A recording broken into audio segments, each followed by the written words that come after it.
I shoot talking head videos like this all the time, both for my YouTube channel and then also for clients. So today we're busting out of the studio here. I'm going to take you behind the scenes, show you my complete equipment breakdown for talking head videos, along with all of the considerations that I make when I set these types of videos up with my clients. Shooting talking head videos in a studio environment gets to be pretty easy because I already know what all of my lighting setup looks like. All of my camera settings are dialed, same with all of my audio settings. But when I go on site with a client, it's a different story.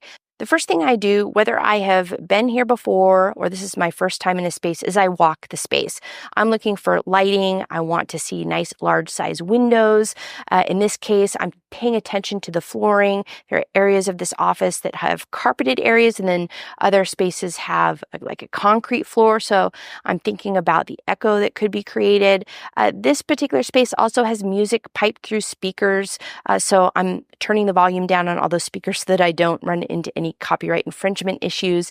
And then I'm looking at positioning. So where do I want to position my clients so that they are most comfortable?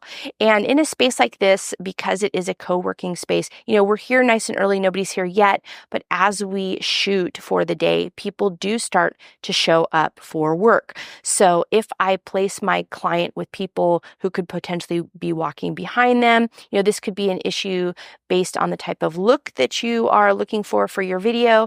And on the flip side, if you place your client in a corner and have them facing out towards the working space, there's always a chance that people are going to be walking around and it's going to be a distraction for your client. So these are the types of things that I think about while I'm walking through a space like this. Now that I've found a space, the number one thing that I really pay attention to is the lighting. This is the kit that I typically take with me. This one's made by LumeCube. I like this one because it's so small in size. And what it does is it's going to help fill in shadows. So I typically select a space where I can take advantage of a large size window, use that as my key light. And then, this space has lighting that's coming down on my client's face and it's creating shadows. So I'm going to position these lights to just fill in the shadow on my client's face. This particular kit does come with everything that I need. 2 light panels. The charge on these light panels typically lasts a couple of hours. The stands come with the kit. Everything fits in this nice little bag.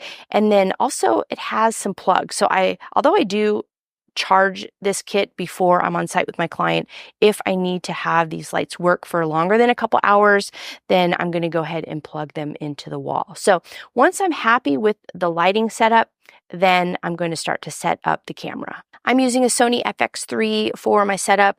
I also use this DJI wireless mic. So what I do like about wireless mics is, first of all, they're small in size. So when I take them on site, they just fit in a small size bag. But also, if I place this mic close to my client's mouth, it tends to reduce the amount of echo that might be picked up or some of the surrounding noises that might be picked up while I'm working with my client. Now, I typically keep this dead cat on or this muff to protect this microphone. But the reason why I like the DJI mics is because they are magnetic. So I can either place this on a person's shirt and conceal it, or in a lot of cases, and just like what I've done here, is if my client has like an undershirt or maybe they have a bra on, I'll just attach that microphone to their bra like I do here. And then I just place the clothing over it. And now you can't see the microphone. I leave that muff on so that, if the clothing does move around, sometimes it creates a scratching noise, but this just protects the microphone and then I'm all set. While I'm recording with my client, I'm also always monitoring the audio. So I do bring this set of earbuds with me. These I just toss right into the same little case that I have my DJI mics in, and everything is nice and compact. Again, are you picking up a theme here? And I have everything I need when I'm recording audio with my client. I also want to point out the tripod in this situation.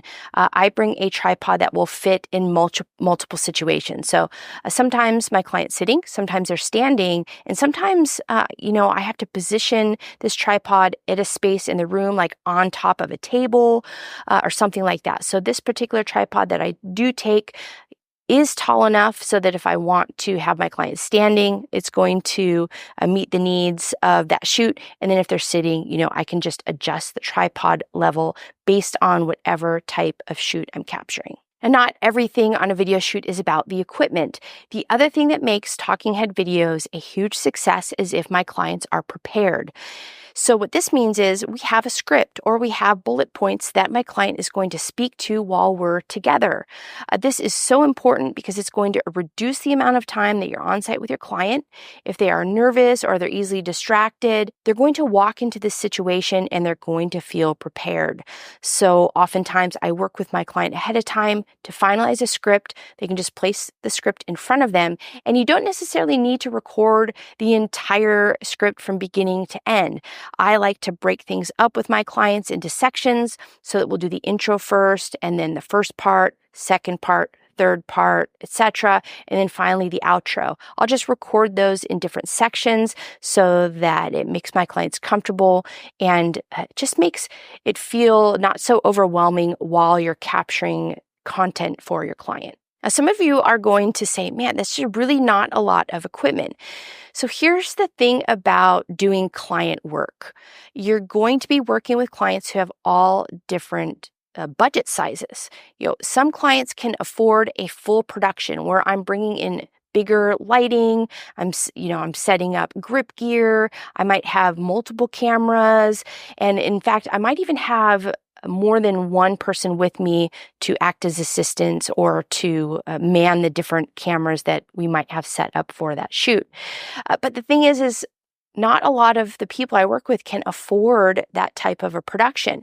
So this smaller size kit is something that I've refined over time, and it gives me the ability to provide these services at a lower price point. Now, I want to emphasize, I'm not giving away my work for free here, but this makes the price or the cost of the equipment a lot smaller than a large size production, so I don't have to purchase a lot of equipment. Also, it's smaller in size. It takes me less time to set this up. I'm working with what I have, so you do have to be a little more creative. But then on the edit, I'm only collecting the talking head footage. I'm not collecting any more B-roll while I'm there, meaning custom B-roll.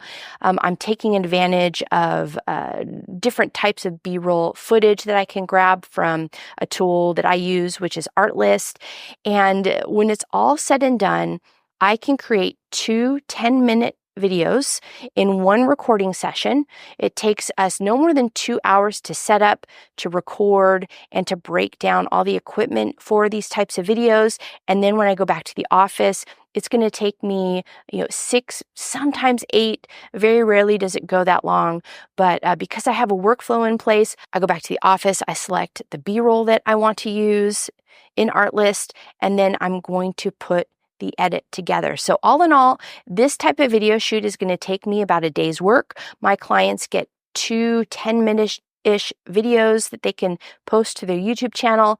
I'm able to, number one, make a decent living for myself because I'm able to get clients, and 2, clients can afford these types of services. So that's it. This is the setup that I use a majority of the time when I'm on site with clients capturing talking head video. If you like this video, be sure to give it a thumbs up.